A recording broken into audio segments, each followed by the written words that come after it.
Gracias. Como le habíamos platicado, está con nosotros la senadora Kenia López Rabadán. Ya la conoce usted, senadora del Partido Acción Nacional y además presidenta de la Comisión de Derechos Humanos del propio Senado. Senadora, bienvenida. Muchas gracias, Ricardo. Gracias por la invitación. Hay mucho que platicar. Muchísimo que platicar. ¿Y qué le parece si arrancamos con esta expresión de autoritarismo que vimos hace unos cuantos días por parte del presidente, quien en la mañanera pues pidió prácticamente fusilar a un juez? Dijo: voy a pedirle a la judicatura que lo investigue, porque el juez simplemente, pues apelando a la Constitución, detuvo los efectos de la reforma eléctrica que se aprobó hace unos días. Senadora, ¿qué significa esto? Pues me parece primero un terror. Pues me refiero a, así como puede haber terrorismo fiscal, lo que está aplicando el presidente de la República es un terrorismo desde las mañaneras para quien no está de acuerdo con él. Y eso, sin duda, es terrible, Ricardo. A ver, lo que hace el juez es, por supuesto, reconocer algo que nosotros hemos dicho en muchas ocasiones. La reforma energética, la estructura, digamos, de cambiar esta visión energética en este país, además de ser inconstitucional, marca retrocesos terribles para el medio ambiente, para, evidentemente, para una lógica de pesos y contrapesos con incluso otros países. A propósito del TEMEC, se explicó que se estaban violando los acuerdos del TEMEC. Nada escucharon los legisladores del partido oficial, porque lo único que querían era pues, quedar bien con el presidente de la República.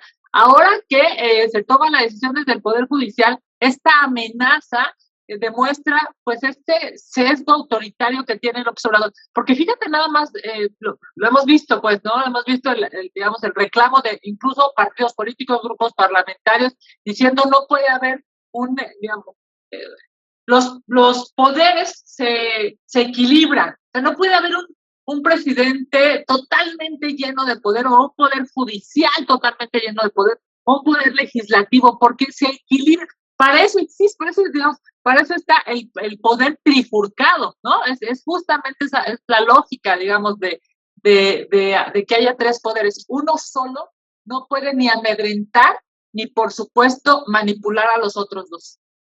A ver, senadora, bueno, pues el juez apela a la Constitución para obsequiar esta suspensión provisional, pero el problema viene de fondo. Los legisladores de Morena y sus aliados violentaron la Constitución, los senadores también, los diputados, y ahora el presidente. ¿Qué castigo, qué sanción ameritan legisladores o servidores públicos que violentan la Constitución de manera flagrante como lo estamos viendo? Me parece que la primera sanción, Ricardo, que debe haber es una sanción pública. O sea, no es posible que sean capaces, tienen digamos, la mayoría, más de la mitad de los votos, tienen numéricamente la posibilidad de destrozar las leyes, de destrozar las instituciones cuando, digamos, la ley te requiera la mitad más uno de los votos, porque ellos lo tienen.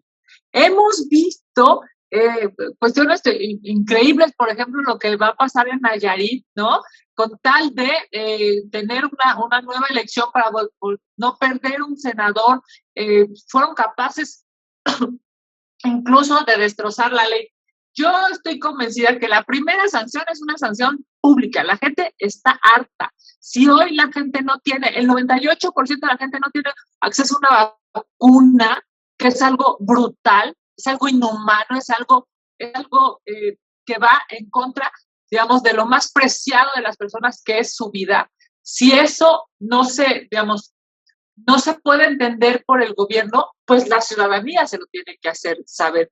En este caso, esta discusión a propósito de la estructura energética, de las leyes energéticas en nuestro país, va a darle, yo diría, uno de los peores escenarios para los jóvenes de hoy. O sea, les vamos a dejar todavía un planeta más complicado, porque estar priorizando, digamos, energías no limpias, energías sucias, porque estar yendo como los cangrejos. Este país está, a través, digamos, de las decisiones gubernamentales, está como los cangrejos, caminando de lado y para atrás. Eso se tiene que corregir. Ahora, en términos de lo que está pasando con el Poder Judicial, necesariamente todos tenemos que levantar la voz. Ya ha habido públicamente, ya ha habido reclamos. Esta visión desde las mañaneras en donde ¿quién es él, digamos? ¿Quién se cree que es él como para el presidente de la República, como para poder definir qué está bien y qué está mal y para poder amenazar? Porque lo que hizo fue una amenaza directa, digamos, ¿no? Al Poder Judicial. Para eso, México ha creado instituciones, México ha generado contrapesos. Y si las decisiones del Poder Judicial no le gustan al presidente de la República, él tendrá que ser el primero en acatar la ley. Yo, me parece que desde la Suprema Corte de Justicia hasta, pasando por todos los jueces federales de este país y locales, yo les diría, es momento de demostrar autonomía, es momento de demostrar que no hay un poder judicial subordinado a un poder ejecutivo. Sí lo hay en el poder legislativo, ya hemos visto a los senadores que casi que ya no les falta decir, a la hora que usted diga, señor presidente, no, son las horas que usted diga, señor presidente, algo terrible y vergonzoso. Ahora, cuando asumen sus cargos los senadores y los diputados y el propio presidente, los jueces y los ministros de la Corte, pues juran respetar la Constitución y hacerla respetar.